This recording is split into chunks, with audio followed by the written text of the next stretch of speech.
আজকে সকালে টিফিনে কি দিলাম, ও বাবা একটু মুখ দিয়ে দেখলো, ভালো লাগলো না। আজকে কি করেছি বলো তো, সাবু ছিল ভেজানো। তো ভাবলাম একটু দিয়ে দেখি তো ওরা খায় কি না, আমরা তো খাই, দেখি একটু। তো সাবু ভেজানো দিয়েছি আর এদিকে আটা মাখা দিয়েছি। যদিও দেখতে পেলে তোমরা, একটু মুখ দিয়ে দেখলো, ইস বাজে খেতে, তার জন্য আর ওদিকে ফিরেও তাকালো না। আর আটা মাখাটা তো ওরা খুব ভালোবাসে, আর সেটাকেই আবার কী সুন্দর জলের মধ্যে ডুবিয়ে ডুবিয়ে খাচ্ছে।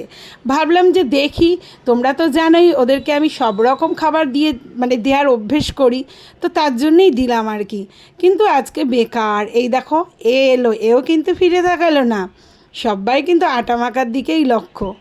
তো যাক গিয়ে ভাবলাম যদি খায় ভালো, না খায় তো আরও ভালো। তো কিন্তু আমি রেখে দেবো, দেখবো আটা মাখাগুলো শেষ হয়ে গেলে ওরা পরে এসে খায় কি না।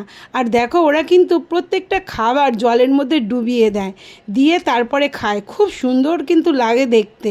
এইটা দেখতে পাচ্ছ, চিনতে পারছো, এইটা কিন্তু দুষ্টুটা, যেটা খুব দুষ্টুমি করে। আর যতখানি ওদের মুখে নেওয়া যায় আর কি, ততখানি নিয়ে তারপরেই ওরা পালিয়ে চলে যায়।